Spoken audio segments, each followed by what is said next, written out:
This is me on the field at my first Yankees game. This is back in 1958 when fans were allowed onto the field after the game had ended, and I'm standing by the tarpaulin along the first baseline waving my Yankees pennant after another victory.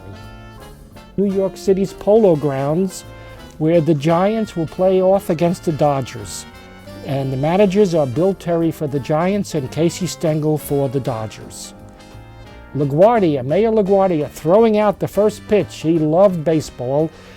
He's accompanied by Giants owner, the youthful Horace Stoneham, who years later, 25 years later, would move the Giants from New York to San Francisco.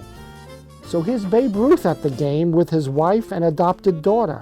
Even though he was retired, the fans still loved him and flocked around him and could not keep their eyes off him during the game. And the stadium is packed.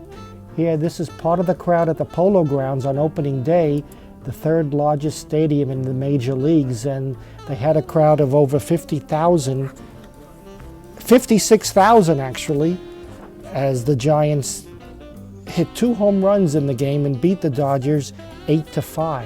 In 1936, there were no lights at the games, no lights at the stadium, and games in the afternoon would begin at 3:15, but that would be okay because most games were 2 hours or less, so the game would end before nightfall. The stadium had a very unusual shape, like a horseshoe. Number 7 pitcher for the Dodgers is George Earnshaw, but the Giants are running around the bases today. They will go on to win the game by a score of 8-5. And go on to win the pennant actually in 1936, and the Dodgers will have an awful season and finish in 7th place. That's Rowdy Dick Bartell, number 2 for the Giants, belting a home run, and we see him rounding the bases in a jaunty manner.